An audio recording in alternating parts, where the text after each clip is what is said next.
Hi and Assalamualaikum. Good morning, peeps. Okay, first thing first, we would like to say a big thank you to Dr. Hasman for a warm brief about the whole assignment. Foremost, we appreciate all the guidance we received throughout the classes. And we are from Group 5 of MKT511 classes. So, let's get started. For this assignment, we were directed to choose any places to be visited during our leisure time, and yeah, we all decided to visit a few places around Kuala Lumpur, such as Tugu Negara, Zoo Negara, Kuala Lumpur Convention Centre, and many more. Yay! We all arrived. For our first destination, we chose to visit Masjid Negara Kuala Lumpur, which was built in 1965, and its internal design was created by UK architect Howard Ashley and the Malaysians, Mr. Hisham Al-Bakri and Mr. Baharuddin Qasim. As you can see, this is the internal design in it, which was very attracting and mesmerizing. With a dazzling combination of patterns and glitter of lights, makes Masjid Negara one of the most attractive places to visit during holiday or leisure time. At the very first glance, the internal design was so attractive and we amazed with every corner built in this mosque. Wow, look at that! The design inside comes with the theme of traditional Islamic art. Our eyes couldn't even blink a minute. There are several of Al-Quran collection and few of Rehal, which was neatly arranged on the shelf provided. This is the place where Imam will be delivering its khutbah during Salat Jamaat. And look at the design of the wood carving, with the combination of modern and traditional concept, which was very mesmerizing. And for mosque, the function of the mosque is not only focused on praying, but Masjid Negara also offer other activities such as education, talks, and muzakarah, which were held for the community. Oh yeah, forgot to inform you guys, before you enter the masjid, you required to take off your shoes and cover up your head if you are a woman. And just making sure that you are not make any noises inside the masjid as a sign of respecting the people who are performing your prayers. And then next we go to the upper level of the Masjid Negara to see the other design of the internal design art. Its design is based on the Grand Mosque in Mecca with 48 small domes, and the main dome has the character of a multifold semi-open umbrella, which is the roof that symbolizes the 5 pillars of Islam and 13 states of Malaysia. Next, we go around for a sightseeing around the masjid with a guide from the staff of Masjid Negara, and he shows us few places that being the most visited spot by the tourists. There is also a Dewan Syarahan Utama inside Masjid Negara. Approaching the concept of Islamic architecture, Masjid Negara also equipped with the green trees and several water pools and fountains that aim to balance the air environment and beautify the mosque area. And our next visit is Minaret. Can't you see the tall one slim building with the pure white color? Yeah, that's called minaret, which approximately height around 73 meter.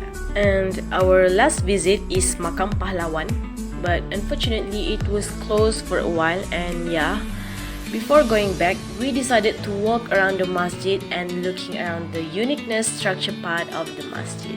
To be honest, it was a great visit for us and we enjoyed our trip. For sure, we will come here again to researching more about the uniqueness of Masjid Negara.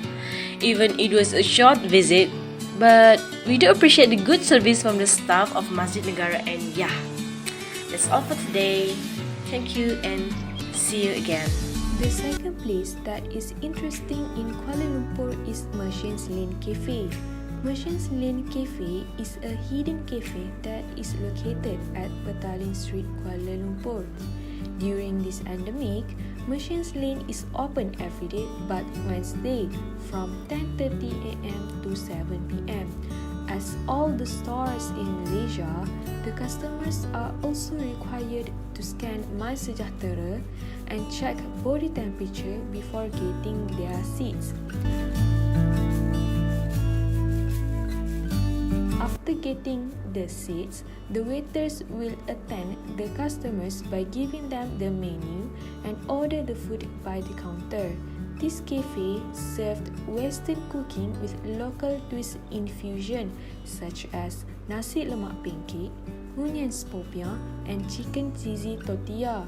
While for the drinks, it served a variety of drinks such as teas and classic coffee.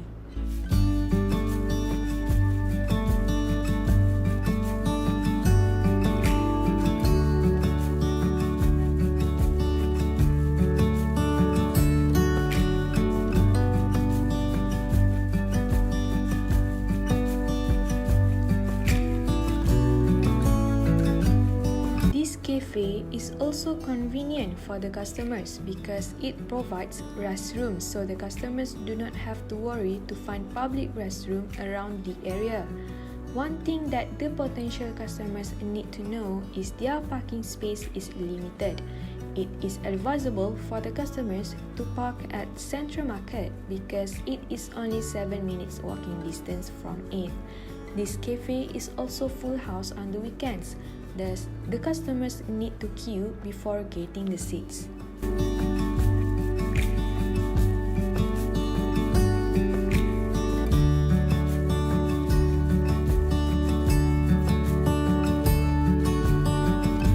The cafe building is also known as one of the pre-war houses.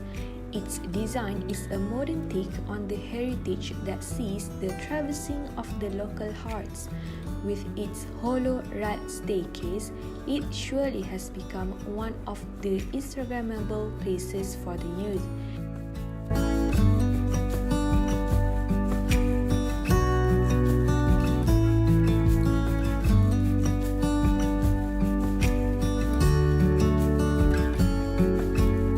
Another unique concept from this cafe is their walls. Their walls are full of writings from their customers. Their customers can write anything on their walls, such as their feelings or their friend's name, which is quite cool.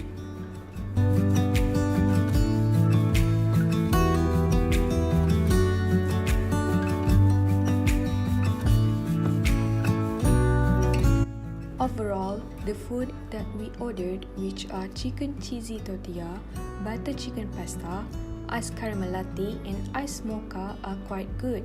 It is an A for the food, decoration, vibes, and service. Their waiters are very friendly, so it made us as the customers so happy to dine in here. The most important thing is it surely will be the right place if we go with the right company. So next, our destination at Zoo Negara Malaysia at Kuala Lumpur. We arrived around 11 a.m. in the morning, and as you can see, there's a lot of people, so we have to go in through back door. So let's find our parking lot first and park our car at the back parking lot since in front already full. It's been a long time that we go to the zoo and we are so excited. But first we have to line up and claim our ticket since we bought it online. It's easier, much easier for us. And here's our ticket. Yay! After you enter to the zoo, you will find a map that shows you around here so you will know where you want to go. So our first stop is Aquarium Tengku Abdul Rahman. At here you can see a lot type of fishes, different kind of species, and you can see like weird fish, funny fish, and of course the cute one. We are so excited about seeing fishes at here because it's pretty. As you're walking around here, you can see kedai hadiah and cendramata and restaurant if you want to buy drink or foods. There is monkeys, birds, otter, crocodile, hippo, and a place of bees that you can see in your own eyes. And you also can see other animals around here. And if you feel tired, there's a lot of places at here that Zoo Negara provided to us to take a break. And we learn a new knowledge when we go to the zoo, which is we all know that the no is actually the name for tape in Bahasa Melayu.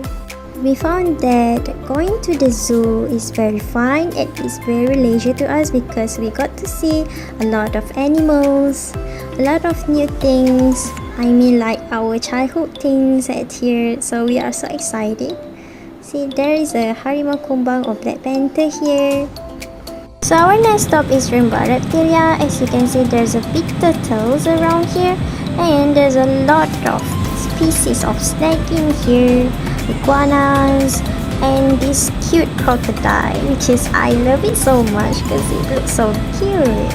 So here is the white tiger. Unfortunately, we cannot see the Malayan tiger and the lions because there's a lot of people at there and we don't want to go to crowded places. So here is the white tiger. They also have rhino, giraffe, and a camel. And after we feel exhausted from walking, so we went to the restaurant to buy mineral water. It's a little bit pricey, but if you want, you can buy it at here. So the main attraction in the Zoo Negara is pandas. So we went to the pandas convention and we have to line up first before we can go in. And before we go in, we can see a lot of school and history of bears. So there's a lot of people want to see pandas here, as you can see. And we be able to walk around and see the pandas. Look how cute the panda is. And this is me with the pandas. So then we got to see chimpanzees, orangutan that here. And we also see elephants at here. It's cute and big, and we found it very exciting and fun to spending our time at the Zoo Negara. And also we got to see penguins.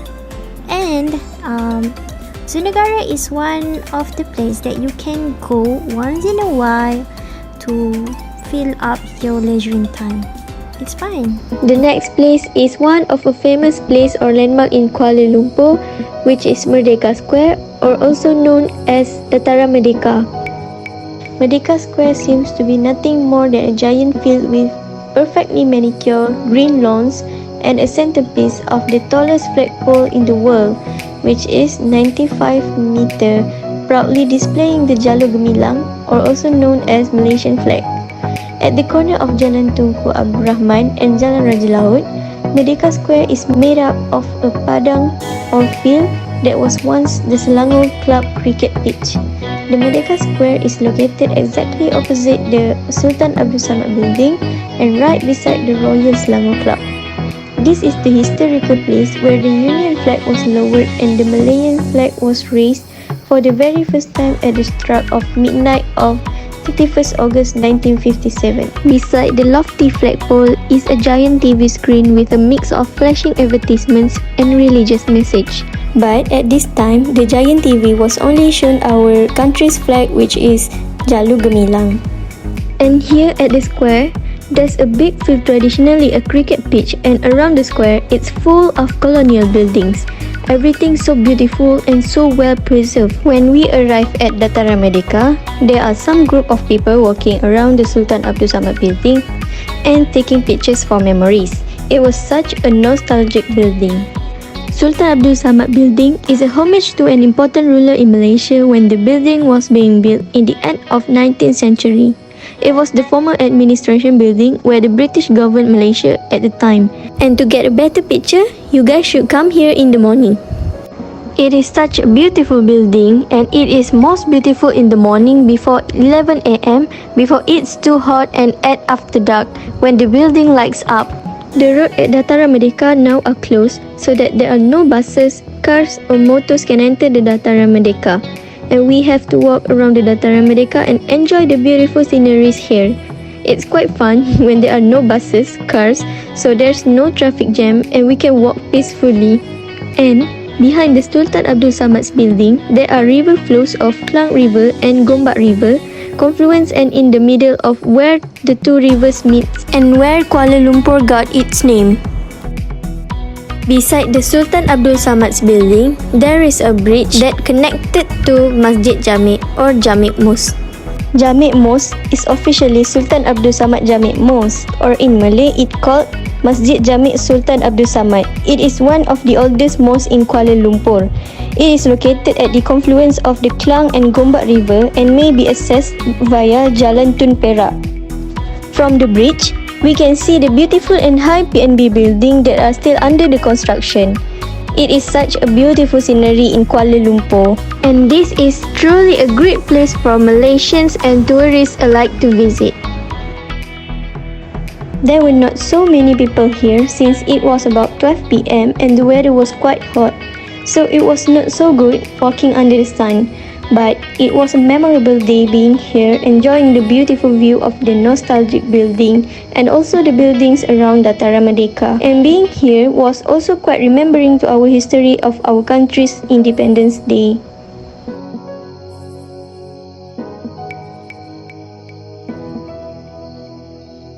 Dataran Merdeka is one of the most beautiful and unique architecture in the town, and I would appreciate this more than other icons such like Twin Towers or other high-rise. This is the real city center and historical landmark. You should not miss out this place when you are visiting Kuala Lumpur.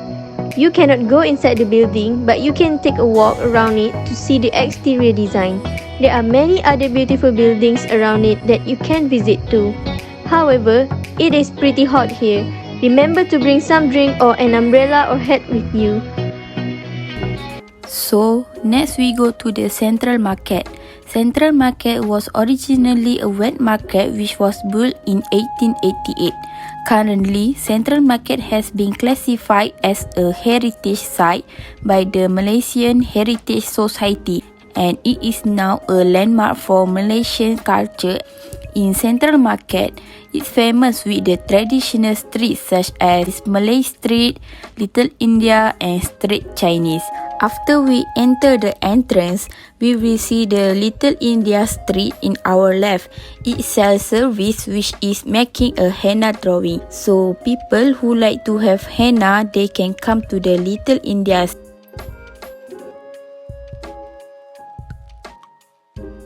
Next, we will also see a Malay streets in our left.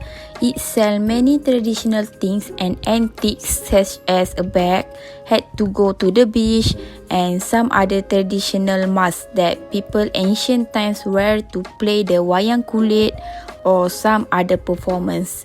So people who has interest in the traditional things and antiques, they can come to the Malay streets.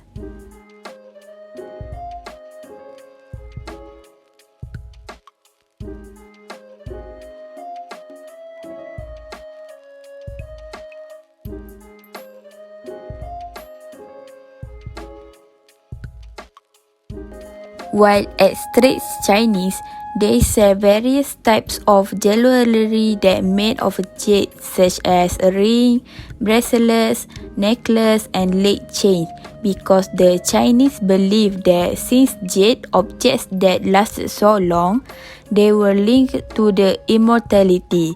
They believe jade also bring a good luck, benevolence, purity and enhanced intelligence.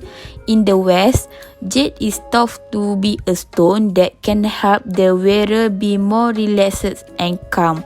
So, as a Muslim, we can just wear it for the self-adornment and not to believe in the Chinese belief. At the upstairs, it sells many types of figurines for decoration in the house. Also, it have keris, KLCC, KL Tower for the souvenir, fan that made of a batik, keychain, beautiful plates and bowls suitable for our mom, and various types of baju kelawar that women like to wear during their sleep. There is also pants that made by the batik, which is also a famous pants nowadays. Even men can wear it. So people who like it can come to the Central Market. Then it also have a shop that sell batik picture, which mean we can paint our own batik there, and it can be as a souvenir or present to give to our family or friends. This shop is suitable for people who like to try on painting the batik. It also sells various types of creative nature drawing that catching our eyes. The next shop is the artist that draw our face just like us. As you can see, there is a many type of drawing, or we call it a portrait, that we know, such as there is a Piramli, Justin Bieber, Siti Nurhaliza, Tun Mahathir, Lisa Suirhani, and many other more. So people who like to make a portrait of themselves, they can come to the Pasar Seni. Now we arrive to National Monument. National Monument is a sculpture that commemorates those who died in Malaysia's struggle for freedom, principally against the Japanese occupation during World War II and the Malayan emergency, which lasts from 1948 until 1960. It is located in the federal capital, Kuala Lumpur. The Malaysian Houses of Parliament is situated near the monument. The National Monument is the world's tallest bronze freestanding sculpture grouping until 2010 on 31st July on Warriors Day yang di-Pertuan Agong, the Prime Minister and the heads of the Malaysian Armed Forces and the Royal Malaysia Police pay their respect to the fallen heroes by laying garlands at the monument. Warriors Day is now commemorated on Merdeka Square after ultra-conservative religious bureaucrats declared the sculpture to be idolatrous. Okay, next we move to Tugu Negara. The Malaysian National Monument or Tugu Negara is an immortal 50-meter high bronze statue on low hill overlooking the Kuala Lumpur Lake Gardens, or the famous name is Taman Botani Perdana. Malaysia's first Prime Minister Tunku Abdul Rahman came up with the idea of the monument in 1963 after having seen the famous Iwo Jima Memorial in Arlington County, Virginia. The American sculptor Felix D. Weldon, who created the Iwo Jima Memorial, was hired to design a Malaysian version to serve as the national monument, commemorating the thousands of warriors and civilians who died defending the sovereignty of Malaysia against the Japanese occupation during World War II, 1941 until 1945. It is said that the face of the soldier holding the jalur gemilang Malaysian flag was modelled on Tunku Abdul Rahman when he was a young man. The granite base of the sculpture bears the Malaysian coat of arms with the following dedication in English and Jawi script, dedicated to the heroic fighters in the cause of peace and freedom. May the blessing of Allah be upon them.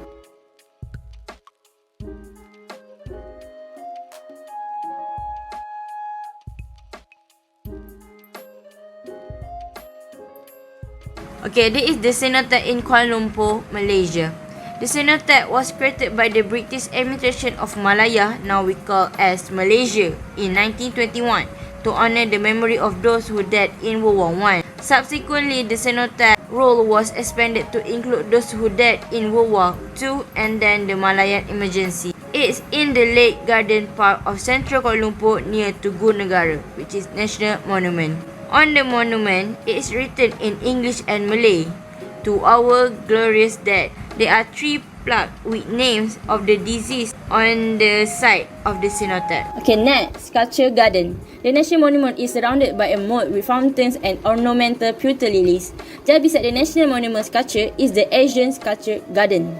Here, abstract art pieces made of marble, iron, wood and bamboo from neighbouring Association of Southeast Asian Nations countries are displayed. The Malaysian Houses of Parliament are situated beside the monument. One of the Malaysia's protected landmarks, a soldier raises the jalur gemilang. This national monument makes me proud to be a Malaysian and honours the sacrifice of the great warriors who lead Malaysia become a peaceful and harmonious country. Thank you for your bravery, heroes.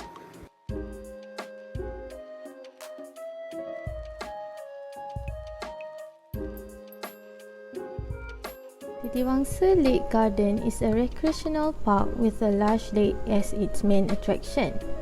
It is an attractive and well-maintained park with a wide range of facilities and things to do for the whole family. There are many offering bike rental services with an array of colors and sizes. People can hire everything from adult bikes and scooters to roller skates and motorized miniature cars for the kids. The fee is quite cheap as it only 10 ringgit for the first hours. This is probably the cheapest place in town to ride horses. It is usually open at weekend and public holidays only between 9 a.m. to 12 p.m. and 3 p.m. to 6 p.m. But due to COVID-19, these activities have been temporarily closed to comply with the SOP rules set by government. The park management and vendors here are seen providing all the mandatory equipment such as MySejahtera or visitor register book, hand sanitizer and temperature measuring device for the use of each visitor. Occupying over 95 hectares, the main attraction here are the vast Titiwangsa Lake Garden and a picturesque lake left over from mining activity during the British colonial era. Another smaller man-made lake completes the park's beautiful surroundings. Coconut trees and banyans provide shade, while numerous fountains keep the lake water clean and healthy. Wide walking, running and cycling paths surround the land, and with Kuala Lumpur's high-rise skyline reflected in the water, it is a great place for photographers to take shots of the Petronas Twin Towers, KL Tower and other famous landmarks. The terrain is flat and there are no cars to worry about. In addition to cycle tracks, there is a mock street layout where children can learn about traffic signs, road markings and road safety. The entrance to Titiwangsa Lake Garden is free and the park is open daily 7 a.m. till 9 p.m. There are also directional signage facilities such as signs pointing towards the equestrian park. Tables, gazebos and benches are provided here if people want to picnic. Toilet facilities are available at Titiwangsa Lake Garden. This makes it easier for people who want to use bathroom and others. Surau facilities are also available at Titiwangsa Lake Garden for both genders. It makes it possible for Muslim travellers or Muslim tourists to offer their prayers on time without the need to go back to their hotel rooms in order to offer their prayers. Apart from large areas of parkland, there is a lakeside promenade for gatherings, performances and other social activities, as well as floating restaurant. Titiwangsa Lake Garden also has a book kiosk around the garden that has been set up by KLWBC. This program aims to cultivate interest in reading among residents around KL. There is also fish feeding activities at Titiwangsa Lake Garden. The National Art Gallery and Istana Budaya are located right next to and within walking distance from Titiwangsa Lake Gardens. A popular rendezvous among citizens, Titiwangsa Lake Garden offers tennis and squash courts, a football field, observation towers, playgrounds, exercise area, jogging and cycling tracks, and more. There are also picnic tables, pavilions or gazebos, benches, and sitting areas surrounding the park and lakes. Early morning or late evening will be ideal to be here. Okay, next stop is cafe. Let's go! Actually, many cafes at this area, but we choose the nearest one to MRT Central Market, which is this cafe. Leaf and Co Cafe. Sounds nice, huh? The name of this cafe? It is about 5 to 6 minutes from MRT Central Market if you walk. It is an aesthetic cafe located at the prominent corner of Jalan Sultan. Even if the outerior looks so old and the paint on the wall looks so dull, many people come to this cafe because of their strategic place. If you can see here, the interior of this cafe has a combination of old and new design. Sitting in this cafe gives you the special vibe. It is like a hipster cafe, yet it is not. And it gives you the cafe's vibe back in 70s to 80s, just like in the movies. Somehow, this cafe tells you their secret story. Despite of having some problems, and then need to close temporarily for a few months due to lockdown of pandemic COVID-19, they still operate until today.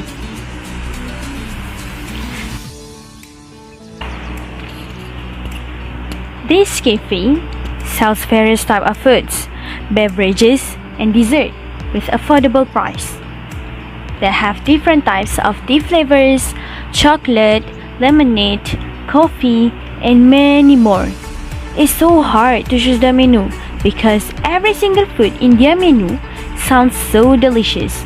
But lastly, we choose spaghetti mushroom bolognese, spaghetti chicken bolognese, crispy BBQ chicken polo bun, and lemon soda. If we can describe the taste, we can't describe it. It tastes so good, so tasty, delicious, and mouth-watering. If I want to compare with other cafes in Kuala Lumpur, they have the best price with their big portion.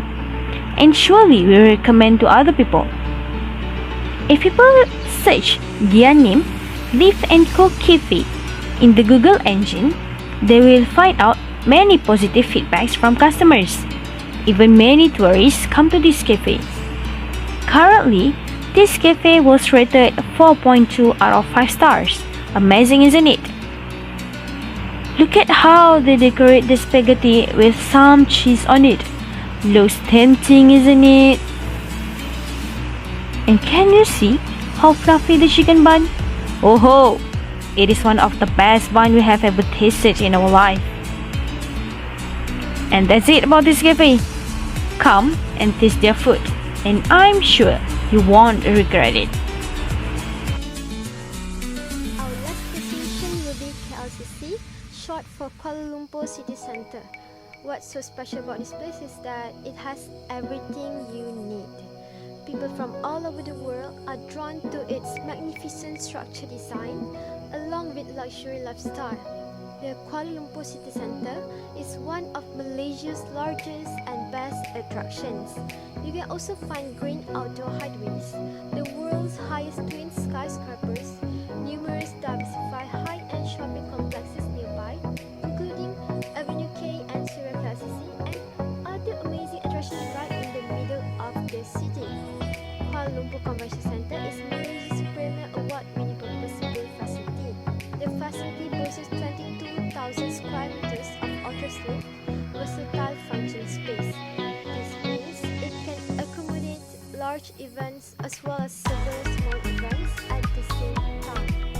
Many reasons telling you should visit KLCC, and one of them is due to its endless shopping spree. Simply say, the city centre of Kuala Lumpur is a retail paradise. If you are a compulsive shopper like me, you will like the large number of world-class malls dotted throughout the centre for you to explore. It's also a fantastic opportunity to buy things from renowned global designer brands or anything else that captivates your attention.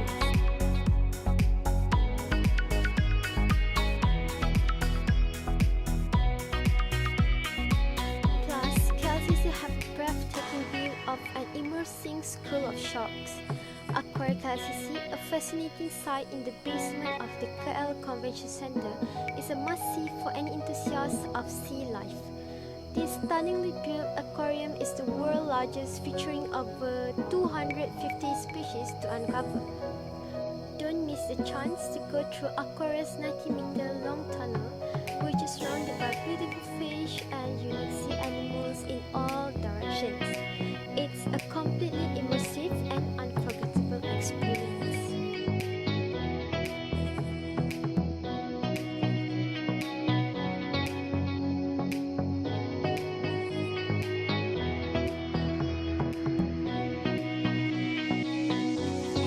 Don't forget to purchase your souvenirs at the end of your Aquaria visit for a little reminder or memories of your visit. You can also give those gifts for your family and friends, or just keep it for yourself.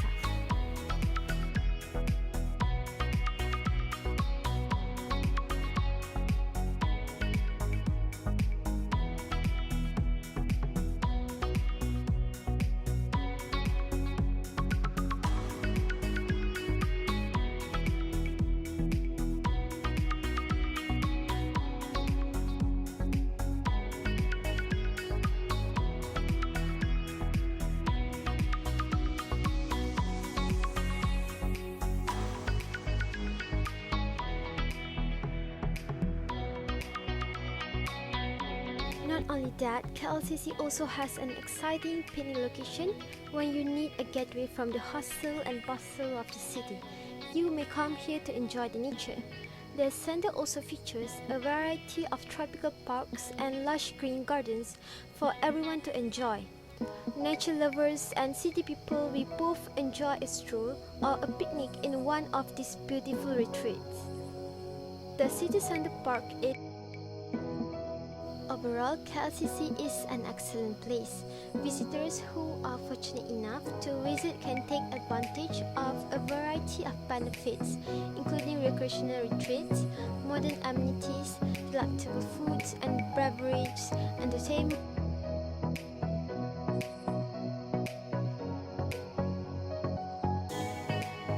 That's all from Group 5. Thank you for watching and have a nice day.